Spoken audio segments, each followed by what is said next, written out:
नमस्कार साथियों, हमारे YouTube चैनल में आप सभी का हार्दिक स्वागत है। आज हम उत्तर प्रदेश पुलिस री एग्ज़ाम 2024 के लिए प्रैक्टिस पेपर लेकर आए हैं, जो कि बहुत ही महत्वपूर्ण होने वाला है। तो इसके अंतर्गत आप देखेंगे सामान्य ज्ञान और हिंदी के 75 क्वेश्चन। तो आप लोग इस वीडियो को पूरा देखिएगा। तो चलिए शुरुआत करते हैं आज का पहला क्वेश्चन। पहला क्वेश्चन आपके सामने है, किसी भी देश के आर्थिक विकास का सबसे अच्छा सूचक क्या है? तो आपके सामने 4 ऑप्शन हैं। इन चारों में से कौन सा सही है? इसका सही उत्तर बताइए। तो पहले का राइट आंसर है ऑप्शन नंबर सी, प्रति व्यक्ति आय। चलिए नेक्स्ट क्वेश्चन की ओर चलते हैं। अगला क्वेश्चन है, किन देशों की मुद्रा प्रायः हार्ड करेंसी होती है? तो जो हार्ड करेंसी मुद्रा होती है वह विकसित देशों की होती है, यानी ऑप्शन नंबर ए इसका राइट आंसर है। अगला क्वेश्चन है, क्षेत्रफल की दृष्टि से उत्तर प्रदेश का भारत में कौन सा स्थान है? तो क्षेत्रफल की दृष्टि से जो उत्तर प्रदेश है, यह भारत में इसका स्थान जो है वह है चौथा, ऑप्शन नंबर ए। अगला क्वेश्चन, प्लासी के युद्ध में लॉर्ड क्लाइव ने निम्नलिखित में से किसको हराया था?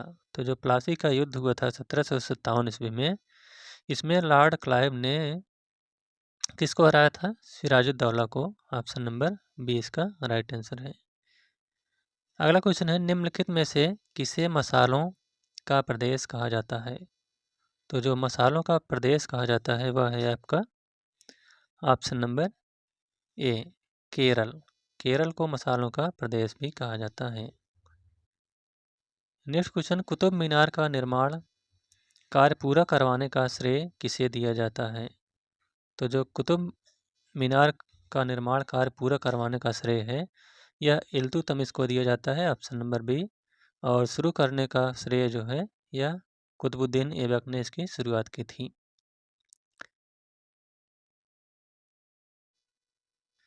चलिए अगले क्वेश्चन की ओर चलते हैं। अगला क्वेश्चन है, मयूर सिंहासन पर बैठने वाला अंतिम मुगल शासक कौन था? तो जो मयूर सिंहासन था उस पर बैठने वाला जो अंतिम शासक था वह था आपका मोहम्मद शाह, यानी ऑप्शन नंबर डी इसका राइट आंसर है। अगला क्वेश्चन, दल बदल विरोधी कानून किस वर्ष पारित हुआ? तो जो दल बदल विरोधी कानून था यह पारित आपका हुआ था कब? 1985 ईस्वी में, ऑप्शन नंबर बी इसका सही उत्तर है। अगला क्वेश्चन, मेगास्थनीज निम्नलिखित में से किसका राजदूत था? तो जो मेगास्थनीज था यह सेल्यूकस निकेटर का राजदूत था, option number A. Next question, सीमांत गांधी के नाम से जाने जाते हैं? तो जो सीमांत गांधी के नाम से जाने जाते हैं वह हैं खान अब्दुल गफ्फार खां, ऑप्शन नंबर ए। अगला क्वेश्चन, भारत का सर्वाधिक कोयला उत्पादक राज्य कौन सा है? तो जो भारत का सर्वाधिक कोयला उत्पादक राज्य है वह है Jharkhand, option number B. Next question, sea of tranquility कहाँ स्थित है? तो जो सी ऑफ ट्रांक्विलिटी है ये आपका चंद्रमा पर स्थित है, ऑप्शन नंबर सी। अगला क्वेश्चन, कथकली किस राज्य से संबंधित है? तो जो कथकली है ये आपका कहाँ से, किस राज्य से है? केरल से, ऑप्शन नंबर ए इसका राइट आंसर है। अगला क्वेश्चन है, किस संविधान संशोधन द्वारा 6 से 14 वर्ष की आयु के बच्चों के लिए निःशुल्क तथा अनिवार्य शिक्षा का प्रावधान किया गया है? तो ये आपका है 86वें संविधान संशोधन के द्वारा, यानी ऑप्शन नंबर इसका बी राइट आंसर है। अगला क्वेश्चन है, BCG का टीका किस रोग की रोकथाम के लिए दिया जाता है? तो जो BCG का टीका है ये आपका टीबी की है, टीबी रोग के रोकथाम के लिए दिया जाता है, यानी option number A. Next question, शरीर में हीमोग्लोबिन का मुख्य कार्य क्या है? तो जो शरीर में हीमोग्लोबिन का मुख्य कार्य है वह है ऑक्सीजन का परिवहन करना, option number C. Next question, रतौंधी किस विटामिन की कमी के कारण होता है? तो जो रतौंधी है यह विटामिन ए की कमी के कारण होता है। Option number C. अगला क्वेश्चन, निम्नलिखित में से कौन सा शहर गुलाबी नगरी के नाम से जाना जाता है? तो जो जयपुर है, राजस्थान का जयपुर, यह गुलाबी नगरी के नाम से जाना जाता है। इसे गुलाबी शहर भी कहते हैं। Option number D. Next question, निम्नलिखित में से कौन सी मिट्टी कपास मिट्टी के नाम से जानी जाती है? तो जो कपास मिट्टी के नाम से जानी जाती है वह है काली मिट्टी। काली मिट्टी को कपास मिट्टी भी कहा जाता है, यानी ऑप्शन नंबर सी इसका राइट आंसर है। अगला क्वेश्चन है, उत्तर प्रदेश में चकबंदी किस वर्ष आरंभ की गई थी?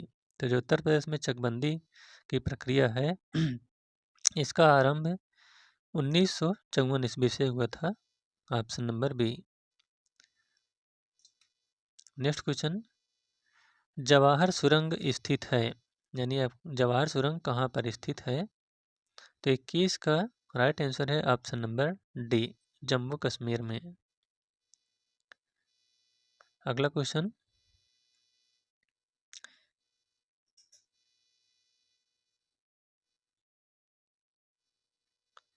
श्वेत क्रांति किस क्षेत्र से संबंधित है? तो जो श्वेत क्रांति है इसका संबंध जो है दूध से है, यानी ऑप्शन नंबर ए इसका राइट आंसर है। अगला क्वेश्चन, सहारा मरुस्थल किस महाद्वीप में स्थित है? तो जो सहारा मरुस्थल है यह आपका अफ्रीका महादेश में स्थित है। Option number B. Next question, सौरमंडल का पांचवा सबसे बड़ा ग्रह कौन सा है? तो जो सौरमंडल का पांचवा सबसे बड़ा ग्रह है वह है आपका पृथ्वी। Option number B. Next question, प्रथम बौद्ध संगीत का आयोजन निम्नलिखित में से किसके शासनकाल में हुआ था? तो जो प्रथम बौद्ध संगीत का आयोजन हुआ था यह अजातशत्रु के शासनकाल में हुआ था, यानी ऑप्शन नंबर डी इसका राइट आंसर है। नेक्स्ट क्वेश्चन है, भारत का सबसे बड़ा नदी सेतु कहाँ स्थित है? तो जो भारत का सबसे बड़ा नदी सेतु है यह आपका कहाँ पर स्थित है? 26 का राइट आंसर है ऑप्शन नंबर ए, असम में। अगला क्वेश्चन, मलेरिया की दवा निम्न में से किससे प्राप्त की जाती है? तो जो मलेरिया की दवा है यह एक कुनैन का पेड़ होता है, इसकी छाल से बनाई जाती है। ऑप्शन नंबर बी इसका राइट आंसर है, छाल से। अगला क्वेश्चन, चेचक के टीके की खोज निम्नलिखित में से किसने की थी? तो जो चेचक के टीके की खोज है इसकी खोज एडवर्ड जेनर ने की थी। ऑप्शन नंबर बी इसका राइट आंसर है। अगला क्वेश्चन है, फ्री किक किस खेल से संबंधित है? तो जो फ्री किक है इसका संबंध फुटबॉल से है। Option number B. Next question, ग्राम पंचायत की सदस्यता के लिए उम्मीदवार की आयु कितनी होनी चाहिए? तो ग्राम पंचायत का सदस्य बनने के लिए जो उम्र न्यूनतम है वह 21 वर्ष होनी चाहिए। Option number C. अगला क्वेश्चन है, राज्यसभा तथा लोकसभा की संयुक्त बैठक कौन बुलाता है? तो जो राज्यसभा और लोकसभा की संयुक्त बुलाता है वह राष्ट्रपति के द्वारा बुलाया जाता है। ऑप्शन नंबर ए। अगला क्वेश्चन, बुलंद दरवाजा कहाँ स्थित है? तो जो बुलंद दरवाजा है यह आपका कहाँ पर स्थित है? फतेहपुर सीकरी में। ऑप्शन नंबर सी इसका राइट आंसर है। नेक्स्ट क्वेश्चन, सर्वाधिक चाय उत्पादन राज्य है, यानी सर्वाधिक चाय उत्पादित करने वाला राज्य कौन सा है? तो वह है आपका असम। ऑप्शन नंबर ए। अगला क्वेश्चन है, कंप्यूटर की आईसी चिप का निर्माण किया जाता है तो यह किससे किया जाता है? यानी आईसी चिप जो कंप्यूटर में प्रयोग की जाती है किसकी बनी होती है? तो इसका राइट आंसर है ऑप्शन नंबर ए, सिलिकॉन की। अगला क्वेश्चन, इंटरनेट पर अनैच्छिक रूप से किसी का पीछा करना क्या कहलाता है? तो 35 का राइट आंसर है option number C, cyber stalking. अगला क्वेश्चन, वैश्विक स्तर पर महिलाओं के सशक्तिकरण के लिए यूएन वुमेन नामक संस्था की स्थापना कब की गई थी? तो इसकी स्थापना जो है वर्ष 2010 में की गई थी। Option number B. अगला क्वेश्चन है, जीएसटी भारत में लागू करने का सुझाव किसने दिया था? तो जो भारत में जीएसटी लागू करने का सुझाव है वह विजय केलकर समिति के द्वारा दिया गया था। Option number A.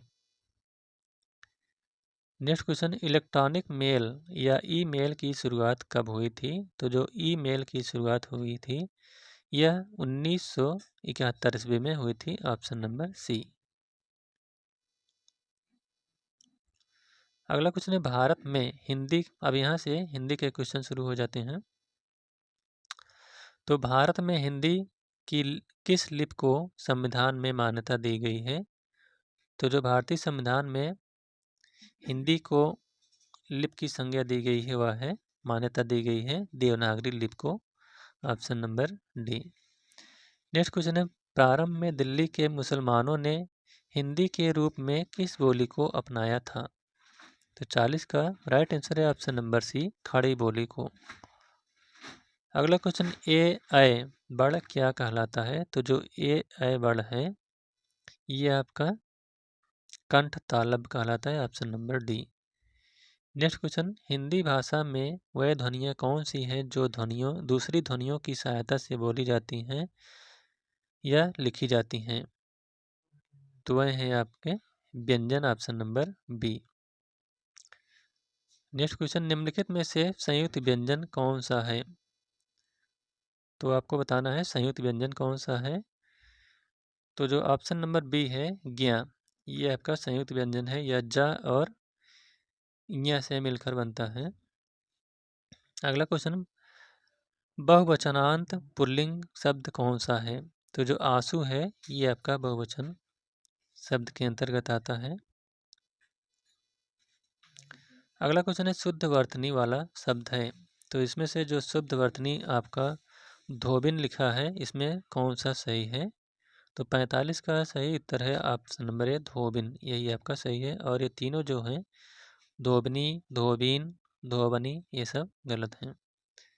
Next question है, निम्नलिखित में से किस शब्द की वर्तनी अशुद्ध है? तो यहाँ पर अशुद्ध बताना है।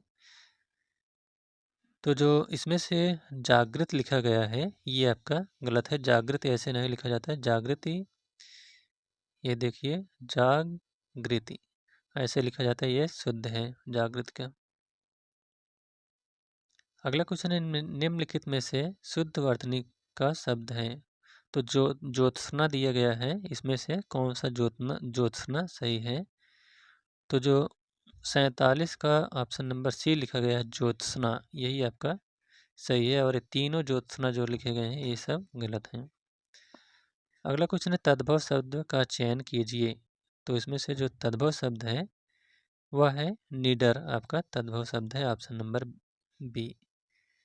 अगला क्वेश्चन है, चूरन का तत्सम शब्द है।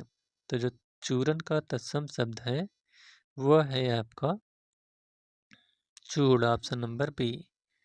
नेक्स्ट क्वेश्चन, कौन सा तत्सम शब्द नहीं है? तो यहाँ पर तत्सम शब्द नहीं है बताना है। तो जो रात लिखा गया है ये आपका तत्सम शब्द नहीं है। रात जो है यह तद्भव शब्द के अंतर्गत आता है। इसके अलावा जो इंद्र, मनोज और दिनेश लिखा गया है ये सब तत्सम शब्द हैं। अगला क्वेश्चन है, प्राची का पर्यायवाची शब्द है। तो जो प्राची का पर्यायवाची शब्द है वह है पूर्व। Option number C. अगला क्वेश्चन, नीचे दिए गए विकल्पों में से एक शब्द घर का पर्यायवाची नहीं है, उसे चयनित कीजिए। तो जो घर का पर्यायवाची शब्द नहीं है वह है भुवन, जो लिखा है ऑप्शन नंबर बी, ये आपका घर का पर्यायवाची नहीं है। इसके अलावा सदन, भवन, निकेतन जो है ये सब घर के पर्यायवाची शब्द हैं।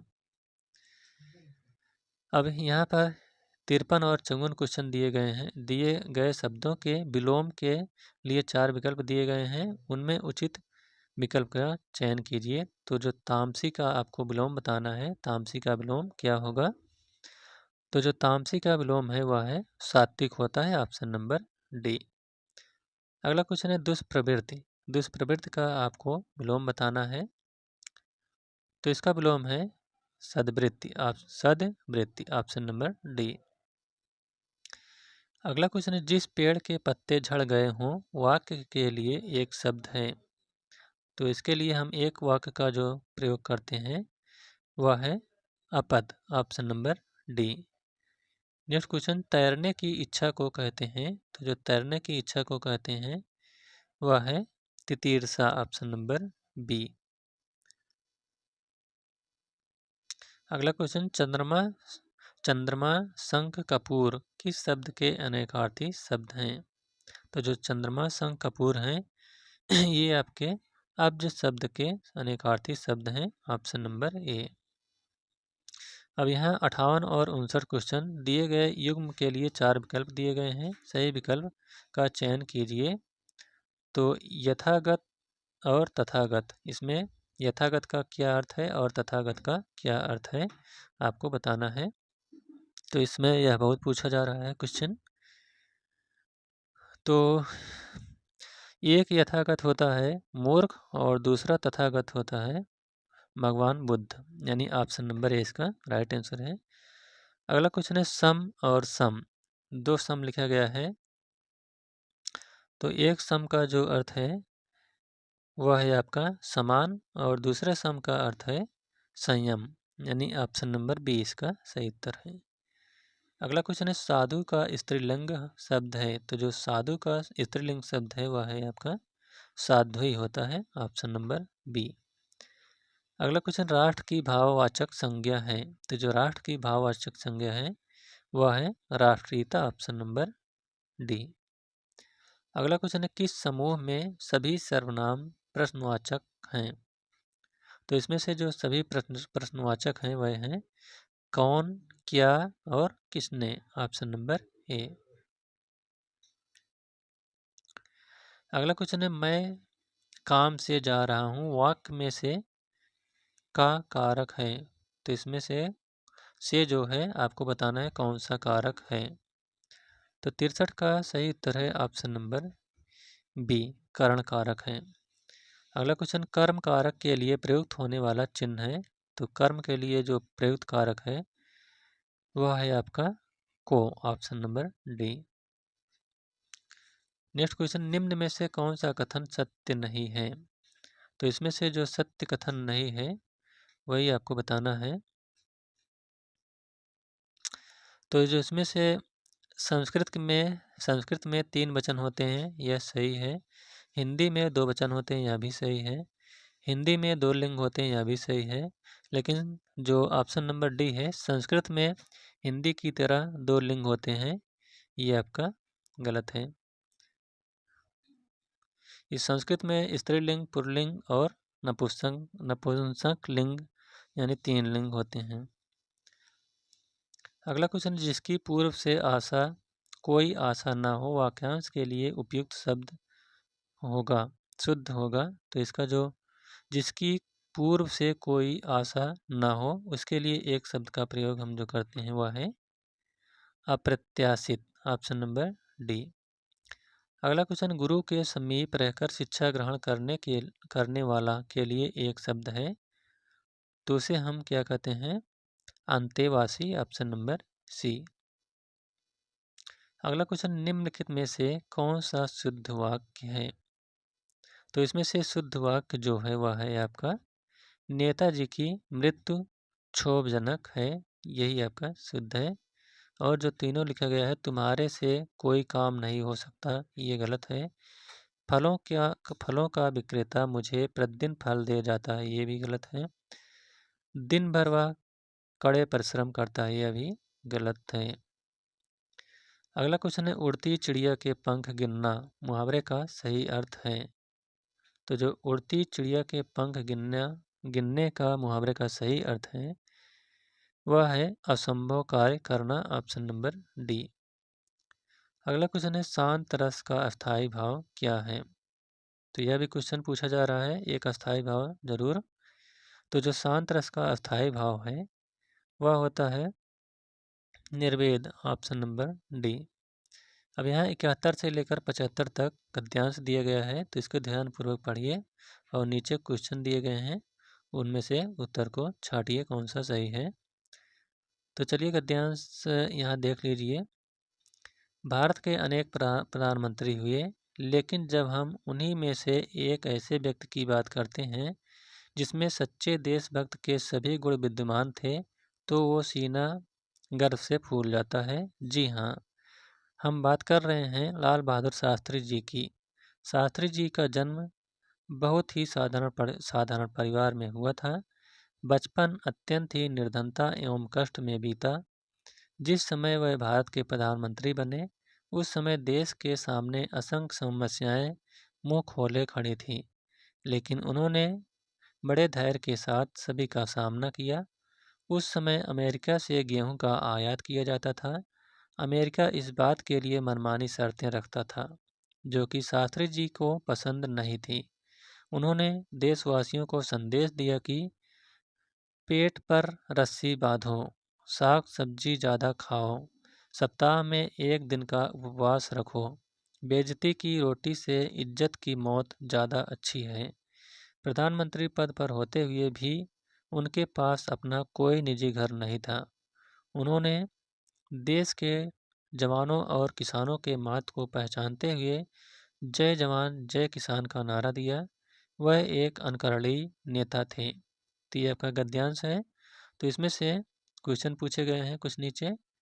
तो जो क्वेश्चन है, किस प्रधानमंत्री का नाम याद करके सीना गर्व से फूल जाता है? तो इसका राइट आंसर है option number D, Lal Bahadur Shastri का। अगला क्वेश्चन है, शास्त्री जी का बचपन किस प्रकार के परिवेश में बीता? तो जो लाल बहादुर शास्त्री थे, इनके जो बचपन का परिवेश बीता था वह है निर्धनता एवं कष्ट में बीता। Option number B. अगला क्वेश्चन, जब शास्त्री जी प्रधानमंत्री बने तब देश में गेहूं का आयात कहां से किया जाता था? तो इसका राइट आंसर है ऑप्शन नंबर सी, अमेरिका से। अगला क्वेश्चन, शास्त्री जी के पास प्रधानमंत्री बनने के बाद भी कोई निजी घर नहीं था, इस बात से क्या संदेश मिलता है? तो इसका राइट आंसर है ऑप्शन नंबर सी। इस बात से ईमानदारी के मार्ग पर चलने के कारण उनके पास इतना धन नहीं था, यही संदेश मिलता है। और लास्ट क्वेश्चन है, वह एक अनकरणी नेता थे, वाक्य का भेद है। तो इसमें आपको वाक्य का भेद बताना है। तो 75 का सही उत्तर है ऑप्शन नंबर ए, सरल। तो इस प्रकार से उत्तर प्रदेश पुलिस का प्रैक्टिस पेपर यहीं पर समाप्त होता हुआ। Thank you.